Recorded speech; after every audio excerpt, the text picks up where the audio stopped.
No, we are not gods. Yet there's a grain of truth in saying our judges wield a godlike sway, arbiters of fate with the grave power to tilt the scales of life and death. But beware the man who thinks this power makes him untouchable, above the natural order, for he is most susceptible to the greatest fall. I've come across talk, whisperings on the wind and through the wires, that suggest we humans are divine. It's a tempting notion, spinning a sweet melody of omnipotence in our ears. But it's a dangerous song, leading us astray, muddling our minds with grandeur we do not possess. Now, consider Psalm 82, a piece that stands alone in its narrative, for it doesn't sing praises or seek forgiveness. It doesn't mourn or curse or crown. No, this psalm is God's voice, thundering a judgment against the unjust, a divine court session where it is God who presides over the so-called judges, these Elohim. Elohim, a term we find at this psalm's heart, used here to label those judged, is the very same used for God himself in its opening. An oddity, isn't it? For in other scriptures, these gods are naught but idols, figments, hollow shells. Yet here they stand accused, as if they held substance, tasked by God yet failing in their duties. The neighbors of Israel saw reality peppered with these lesser deities. But this psalm, it twists that tapestry, asserting the supremacy of Israel's God over these imagined powers, challenging the believers to see beyond the facades. Some say the psalm speaks of earthly rulers, those who fancied themselves divine delegates or even gods in flesh. Others argue it addresses Israel's own judges, anointed yet flawed, or perhaps it's a broader call, a plea to all Israel to embrace justice, mercy, and humility under their true God. In this narrative, Psalm 82 is more than a hymn. It's a stark reminder, a beacon urging us back to the humbling truth of our existence under the vast sky, beneath the watchful eyes of a higher justice. Adding weight to this interpretation, consider how Jesus references Psalm 82:6 during a confrontation in John 10:34-36. The scene unfolds with the Jews, ready to stone him for equating himself with the Father. Jesus halts their fury, invoking Psalm 82.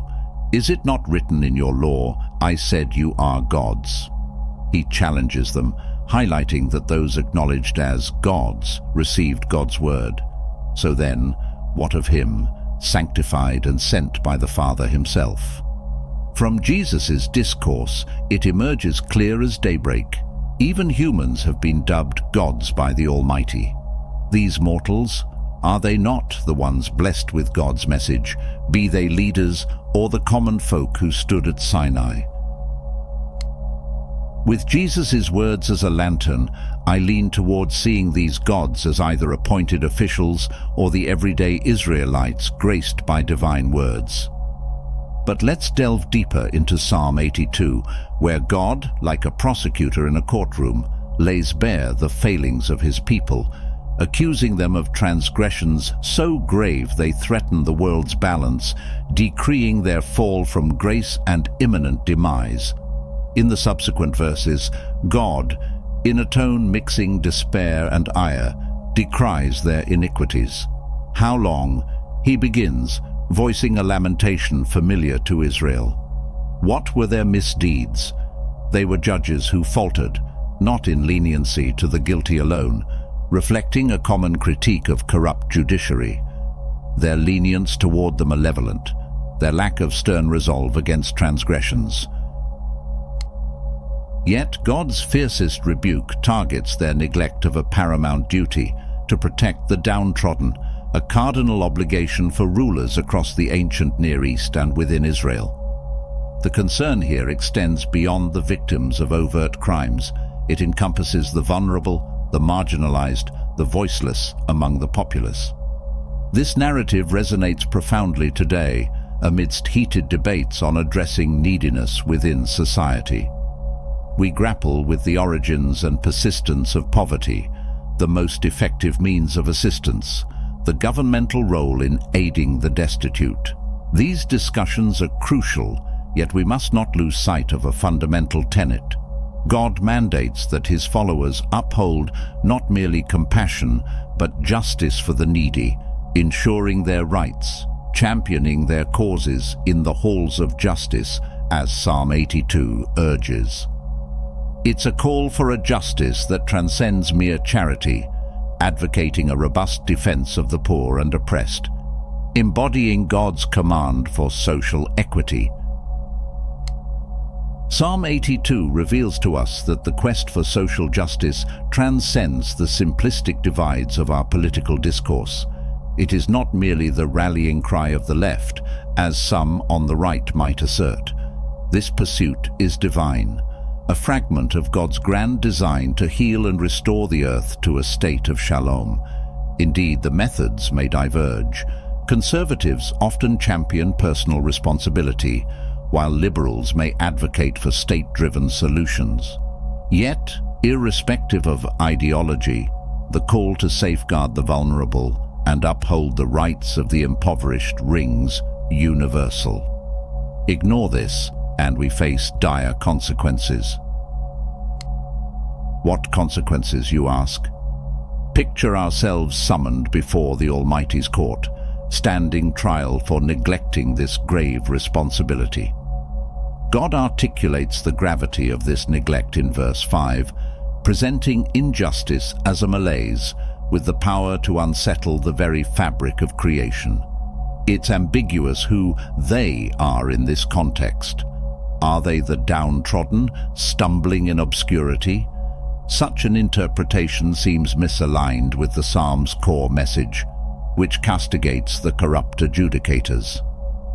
More likely, they symbolizes those who fail to enact the justice entrusted to them by God. The repercussions of such failure are profound.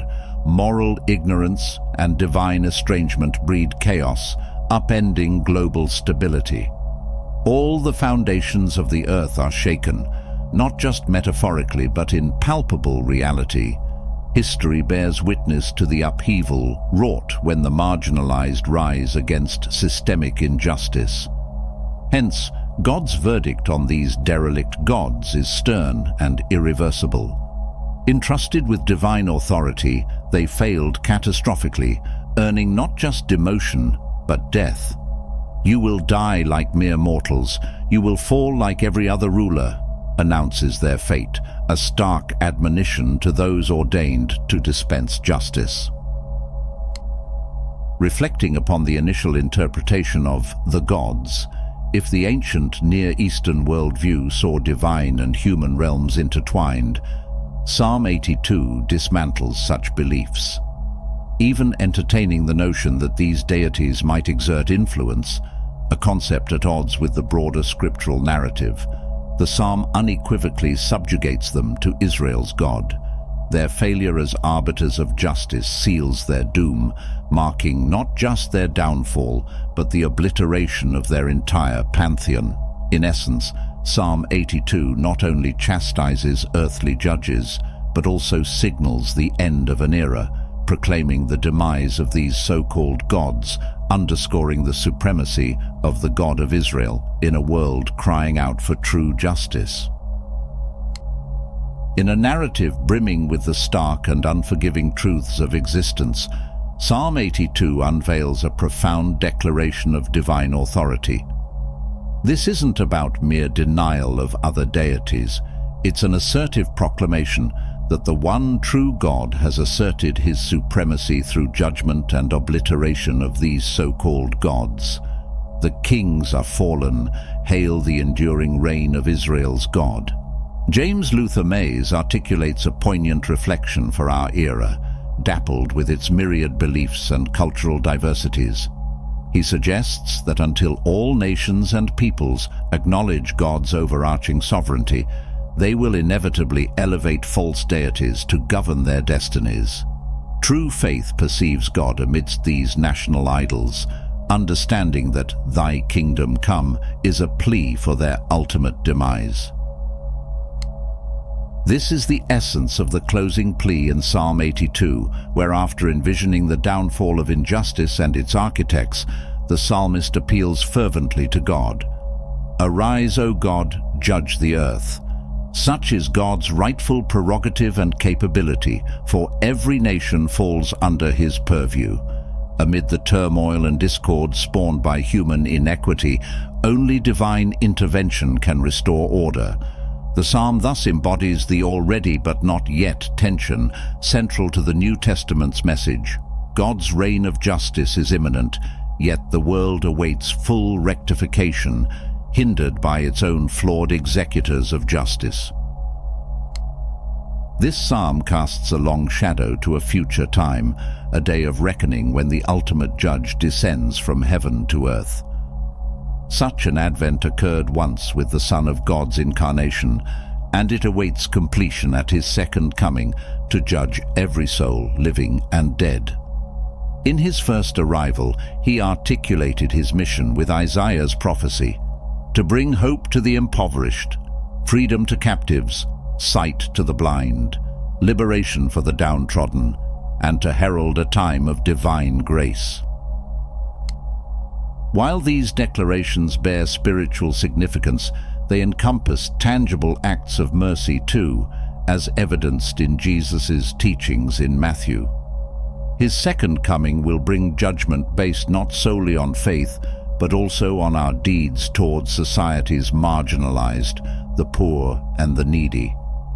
Our faith is evidenced through our actions, not as a means of salvation, but as a reflection of our allegiance to the Judge who will return. James, the brother of Jesus, frames true piety as caring for orphans and widows while living untainted by worldly corruption. This reiterates the essence of authentic faith: active, compassionate, and justice-oriented. Initially, I noted two distinct aspects of this psalm. Now let's consider two additional layers.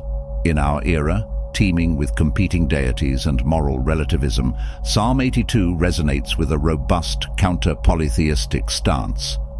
Furthermore, it challenges a church sometimes hesitant about embracing social justice, advocating vehemently for the protection of the weak and the rights of the impoverished. There stands only one God, and he demands of us not just to pray for his kingdom's arrival, but to fervently strive for its manifestation of justice and peace here on earth. The alternative is not something we wish to confront.